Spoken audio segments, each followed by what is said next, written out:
All right, this is the Fantasy Sports Boss with another fantasy football crisis point. Today, going to talk about Derrick Henry, the struggling All-Pro Tennessee Titans running back who's been a stud first-round pick, superstar performer week in and week out for the better part of the last 5 or 6 seasons. But he has definitely hit the skids over the last month. The last 4 games in particular have really been ugly for Henry. Now, for the season, Henry has 1,078 yards on the ground with 10 touchdowns, so he's scoring at a good clip. But 4.2 a carry, which is his lowest per carry average since a 4.2 back in 2017 when he was really just working his way to becoming the starter for the Titans. Last year, 4.3, now it's 4.2. 28 years old, lots of tread on the tires. There was a lot of concern about Henry coming into the season that he was washed. He had the injury last season, missed a bunch of time. And certainly backs that are over the age of 27 are very, very risky. But, the thought was Henry's a unicorn. He'll be able to buck the trend. And certainly for the first couple of months of the season, he was the old Derrick Henry. But now, as we've gotten into November and into December, the wheels are starting to come off. November 13th against Denver, 19 carries for 53 yards, 2.8 a pop. November 17th against Green Bay, 28 carries for 87 yards, 3.1 a pop. He did score a rushing touchdown.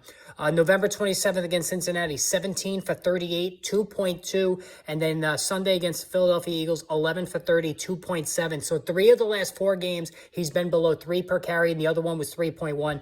Beyond ugly numbers right now for Henry. So now, there's valid concern. Is the long season getting to him? Older backs, it stands to reason that as the season goes on, are going to be impacted more and more, and they're going to have fatigue, and they're going to battle some injuries. They're just not going to be able to bounce back like a 24-year-old running back would and last the course of the season.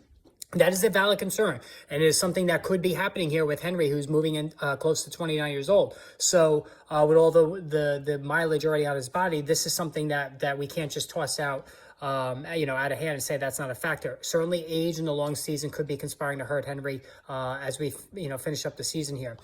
There is hope, though, namely the next 3 games. So the Tennessee Titans play the Jacksonville Jaguars and the Los Angeles Chargers and the Houston Texans. All 3 teams horrible defensively. All 3 teams horrible against the run, especially the Chargers, who haven't stopped anybody all season. So there is a decent amount of hope that Henry can get his season back on track. Now, if he struggles again against Jacksonville, the Chargers, and the Texans, then he's probably getting closer to the end. And next season, he should be avoided by everybody as he's going to be 29 years old. All that mileage. You just don't want a part of Derrick Henry next season. And even this season, I avoided him in all leagues because I was afraid of this happening. So we'll wait to see what he does against Jacksonville. But at least for now, Derrick Henry not doing his best work by any means. All right, hit the subscribe, hit the notification button. More videos on the way.